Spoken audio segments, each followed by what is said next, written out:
Ketika KKB ini menyuarakan aspirasi orang asli Papua, saya rasa sudah tidak relevan karena yang menjadi korban dari perbuatan KKB tersebut juga masyarakat asli Papua. Yang dibangun Jokowi itu saya salutnya pada posisi untuk membangun kepercayaan orang Papua. Itu yang disebut dengan pembangunan jangka panjang. Masyarakat harus mengungsi, itu mengakibatkan anak-anak putus sekolah gitu. Terus perekonomian juga tidak jalan dengan baik gitu. Pada hari ini kami pasukan operasi diperintahkan langsung oleh Komando Nasional. Aksi teror yang dilakukan oleh kelompok separatis teroris KST Papua telah memakan korban banyak pihak baik masyarakat asli Papua, pendatang, maupun aparat TNI Polri.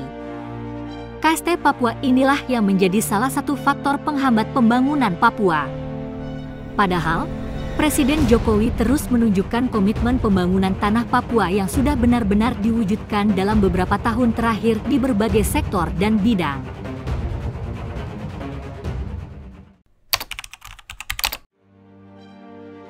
Ya, bagi saya terlepas dari kepentingan politik mereka, saya sangat menjunjung tinggi kemanusiaan, di mana masih ada cara-cara yang baik yang perlu dilakukan untuk sehingga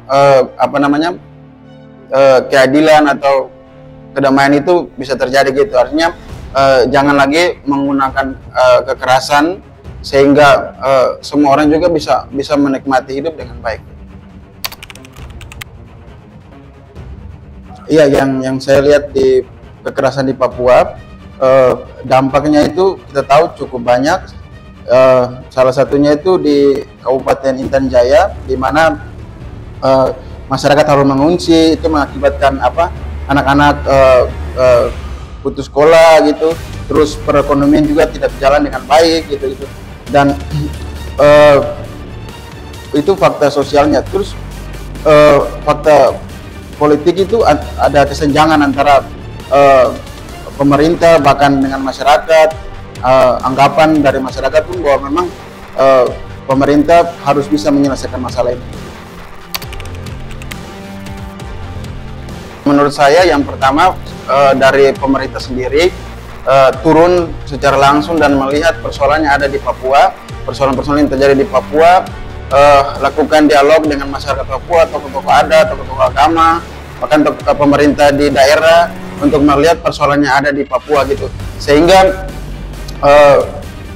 kita tahu banyak hal yang ketika pemerintah tidak jalankan, mungkin itu bisa menjadi satu konflik, satu hal yang masyarakat suarakan, dan memang bagi saya pemerintah harus lebih banyak mendengarkan soal aspirasi masyarakat Papua sendiri gitu. Dan terkait dengan masyarakat sendiri, marilah terus untuk menemukan rasa kepedulian terhadap sesama, menciptakan kedamaian di mana kita hidup bersaudara gitu, sehingga konflik-konflik yang lain pun tidak akan terjadi lagi.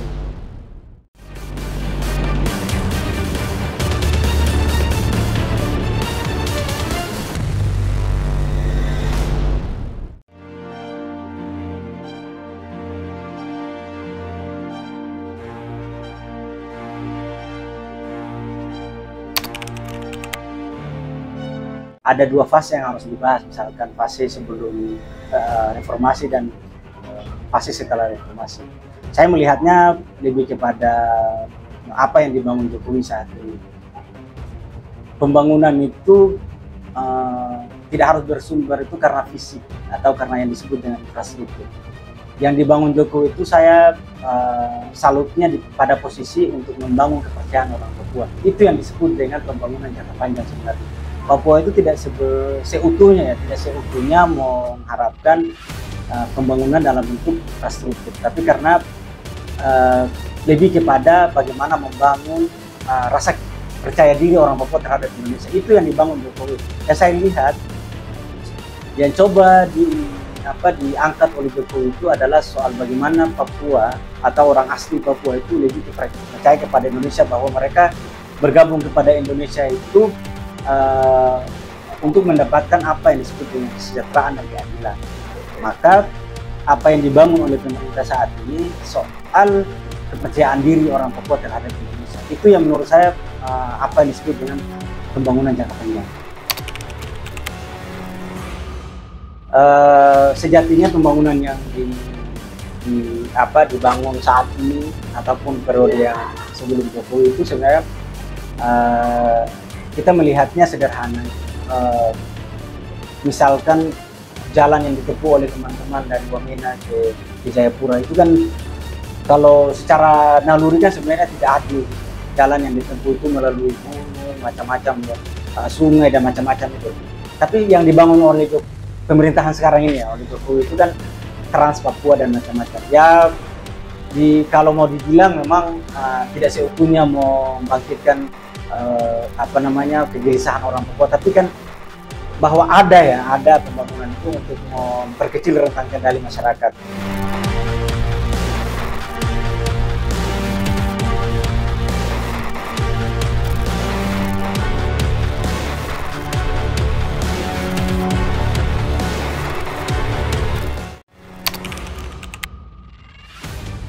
Menyayangkan kekerasan yang terjadi di Papua. Mestinya ada dialog-dialog yang sifatnya membangun, dan itu bisa dilakukan oleh baik dari sisi KKB dan pemerintahan tersebut melalui TNI dan Polri. Nah, ini yang kasihan kan masyarakat yang ada di sana, seperti anak-anak, ibu-ibu yang terganggu dengan adanya konflik tersebut. Saya rasa bisa disudahi dengan mediasi dan dialog yang sifatnya membangun bangsa Indonesia tentunya. Jadi ketika KKB ini menyuarakan aspirasi orang asli Papua, saya rasa sudah tidak relevan karena yang menjadi korban dari perbuatan KKB tersebut juga masyarakat asli Papua. Nah, ini perlu ini juga dipertanyakan juga, apakah KKB ini berjuang untuk masyarakat Papua atau justru malah sebaliknya membuat kericuan dan kekerasan sehingga terjadilah kegaduhan yang dapat merugikan masyarakat asli Papua. Nah, ini saya rasa perlu dipertanyakan juga relevansi KKB dan perjuangan yang mereka suarakan dengan dampak dan korban yang kita bisa lihat justru malah banyak dari masyarakat asli Papua itu sendiri. Selain penempatan personil militer di Papua, saya rasa juga perlu pendekatan secara soft approach dengan melibatkan tokoh agama, tokoh masyarakat. Tentunya ini sangat berperan penting dalam menjaga kondusivitas Papua. Seperti tokoh agama misalnya, disebutkan juga banyak pendeta yang bisa menyebarkan pesan-pesan kebaikan, dan juga tokoh-tokoh agama seperti agama Islam juga tentunya itu juga bisa mengajak masyarakat untuk bisa lebih humanis dan mengedepankan dialog dalam menyelesaikan masalah. Nah, saya rasa itu penting bagi kita menggunakan diskusi dan ruang dialog. Nah, peran tokoh agama dan tokoh adat ini sangat dibutuhkan dalam penyelesaian konflik Papua dan tidak hanya dititik beratkan pada hanya satu atau dua institusi seperti kepolisian dan tentara tentunya.